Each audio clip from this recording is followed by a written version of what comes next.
Akkam jirtanii kutaa sadaffaa nama namaa ta'uu yookiin ulaagaa gaggeessaa ummataa ta'uuf oolu jennee jalqabne keessatti kutaa sadaffaa har'a qabannee dhiyaadhee jira.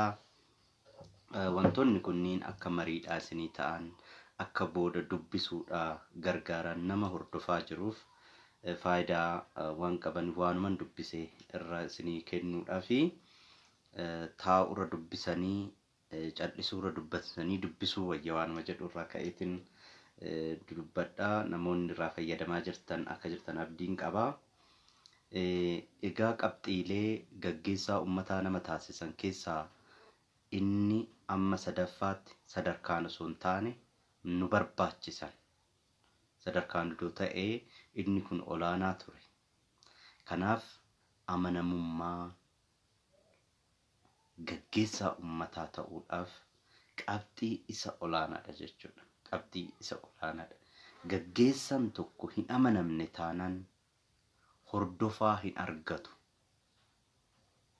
Akka gargaaraan Piroofeesaraa Miratuu Shaanqoo jedhee gaggeessummaan imaanadha jechuudha. Imaanaan immoo waan namni ofii isaatirraa fuudhee of caalaa si amanee hodhu jedhee nutti kennuudha. Gaggeessummaa keessatti wanti adda imaanaa adda godhu immoo namni ofii isaa dabalatee dabarsee sitti kenna. Ofuma isaa lubbuu isaa dabarsee nageenya koonaa eege, qabeenya koonaa eege, qabeenya koona caalaa situ tiksuu danda'a jedhee dabarsee sitti kenna jechuudha.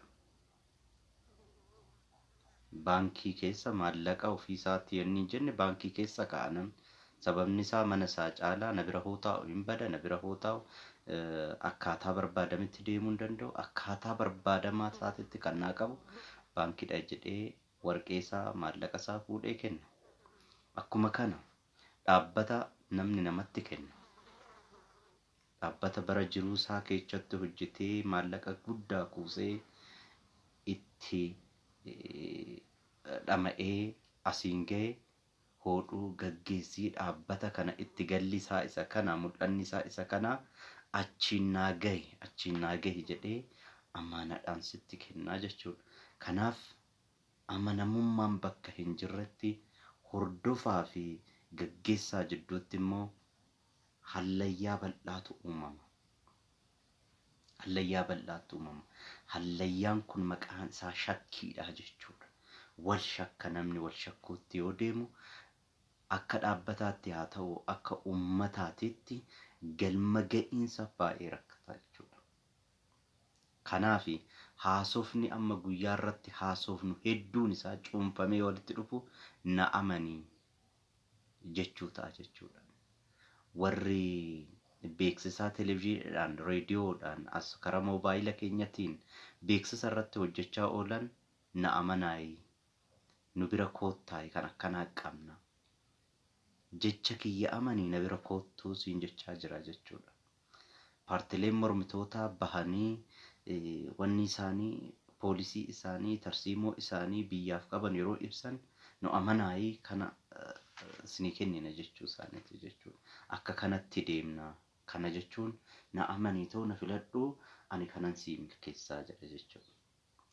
Kanaaf amanamummaan dhimma baay'ee murteessaa fi baay'ee barbaachisaa ta'edha jechuudha. Namni waaqa isaatii ni amanama, ofii isaatii ni amanama, namni namaaf ni amanama, dabrees namni mootummaa isaa yookiin heera mootummaatiif ni amanama jechuudha. Amanamummaan waan baay'ee barbaachisaadha. Garuu amanamummaa jechuun maali?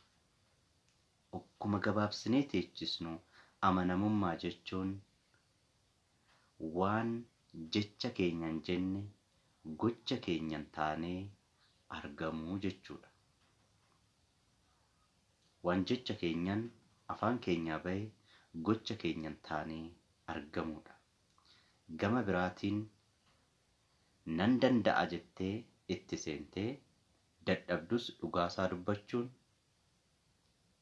dandeessus haquma san gocha lafarra buusuu danda'uun amanamummaa jedhama jechuudha.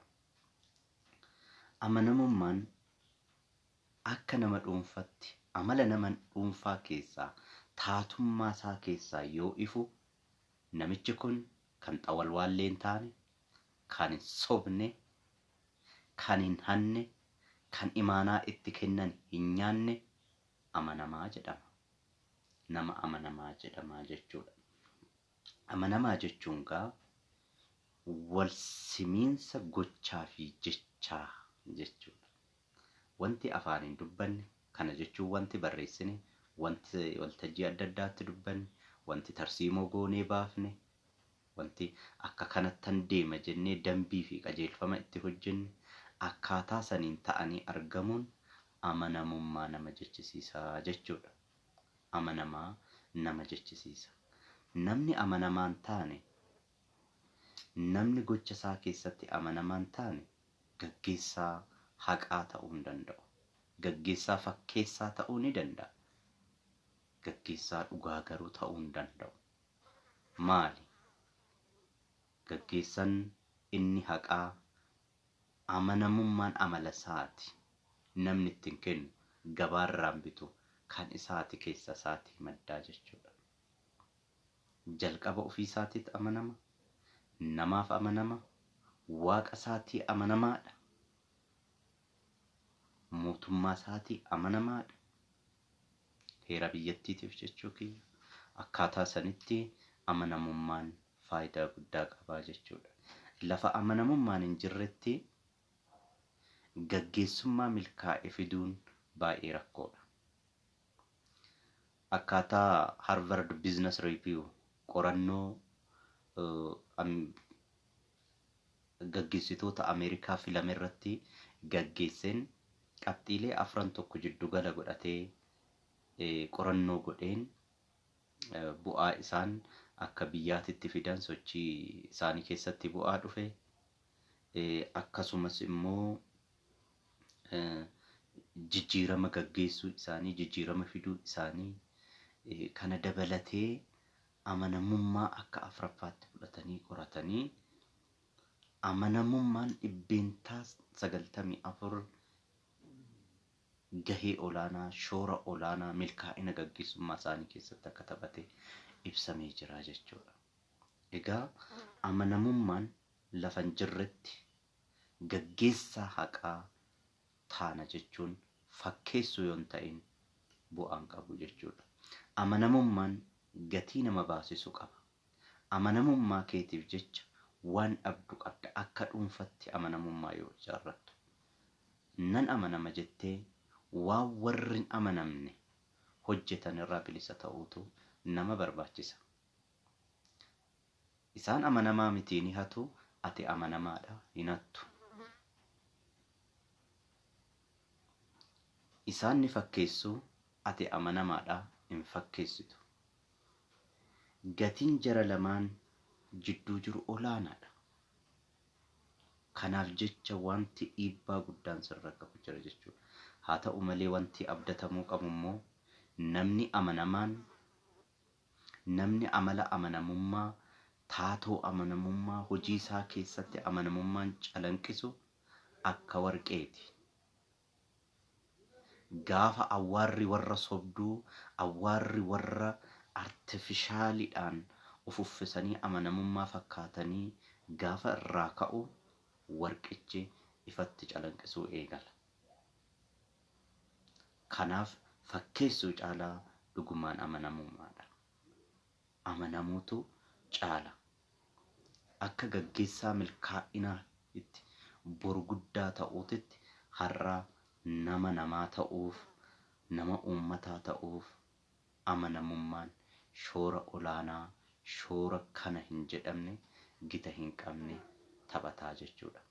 Yeroo har'aa kana keessatti rakkoon nu mudatee, rakkoon akka biyyaatti nu mudate, daldala keenya keessatti, gaggeessummaa keenya keessatti, waan nyaannuuf wanti dhugnu oduu nafin shakkiidhaan guutamaadha.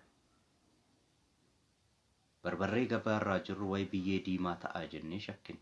Sababni isaa qalamni itti dibamee biyyee diimaan gurguramaa jira jechuudha. Biddeen gabaarraa bitannu wayi saagaa turaa ta'aa jenneet shakkii keessa jirra. gaggeessanoo dhufu wayi hatee nu balleessaa jenneet shakkii keessa gala. Amanamummaa jechuun meeshaa guddaa addunyaa kanatti itti qixa hin qabne, gita hin qabne gaggeessummaa keessatti yeroo har'aa addunyaas nullee nu barbaachisu jechuudha. Kanaaf gaggeessitoonni boruu har'a warra amanamummaa shaakalan ta'uudha qabu jechuudha. Amanamummaa keenya shaakaluun baay'ee murteessaadha. Baay'ee murteessaa fi isa olaanaadha jechuudha. Har'a itti rakkannee jirra. Afaan kan biraa, gochi kan biraa, kan jedhame kan biraa, kan godhame kan biraa adda addan jalaa ta'ee rakkoo guddaa keessa jirra. Kanaaf kutaa kana kanumaan goolubuudhaa fi kitaaba tana qinmarii kan jettu peejii 53 irratti hin argattu. Kitaaballi tana hoo argattan nama barreessan kitaabichaa Tizaazuu jedhamanii Tizaazuu Kaasaa jedhamu bara 2013 barreessanii jiranii. Kitaaba tana argattanii yoo dubbistan baay'ee namichi qabxiilee hedduu kana wajjin wal qabatanis kan birootis mooraal namni ta'e tokko gaggeessaan gahumsa qabu tokko akkamitti akka gahumsa isaa argatu asirratti taa'ee jira waan ta'eef akka dubbistan warri hordoftan akka dubbistan isin jajjabeessaa. Kitaabni inni biraa afaanuma Amaariffaatti hiikame jira. Isa kana dubbisuun baay'ee gaarii ta'a jedheetini kitaabni fagoo waan irraa jirtuuf baay'ee galatoomaa. YouTube kana subscribe godhaa, share godhaati namoonni baay'een akka argatan godhaa. Wanti immoo jajjabeeffamuu qabu, wanti itti dabaluu qabu hoo jiraate immoo akkan itti dabaluuf comment godhaa. Baay'ee galatoomaa. Nagaa ta'a.